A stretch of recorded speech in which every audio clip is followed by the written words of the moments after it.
అదే జరిగితే కనుక శ్రీ విష్ణు సినిమా ఊహించని వసూలు చేయడం గ్యారంటీ అనుకోవాలి. ఎందుకంటే జనం అంతలా ఎగబడుతున్నారు మరి. ఓ చట్రంలో ఇరుక్కుపోకుండా వేరియేషన్తో పాటు కాస్తో కూస్తో పనికొచ్చే సబ్జెక్ట్ కూడా చెప్పాలి అనుకునే వాళ్ళు చాలా తక్కువ. అలాంటి తక్కువలో ముందు వరుసలో ఉన్నాడు శ్రీ విష్ణు.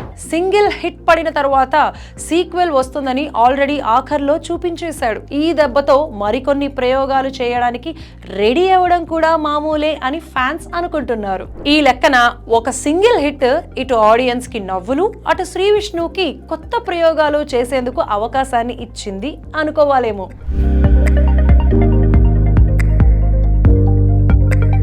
సమ్మర్ లో హాయిగా నవ్విస్తున్న సింగిల్ సినిమా చూసారా? మీకు ఏం నచ్చిందో నాకు చెప్పండి.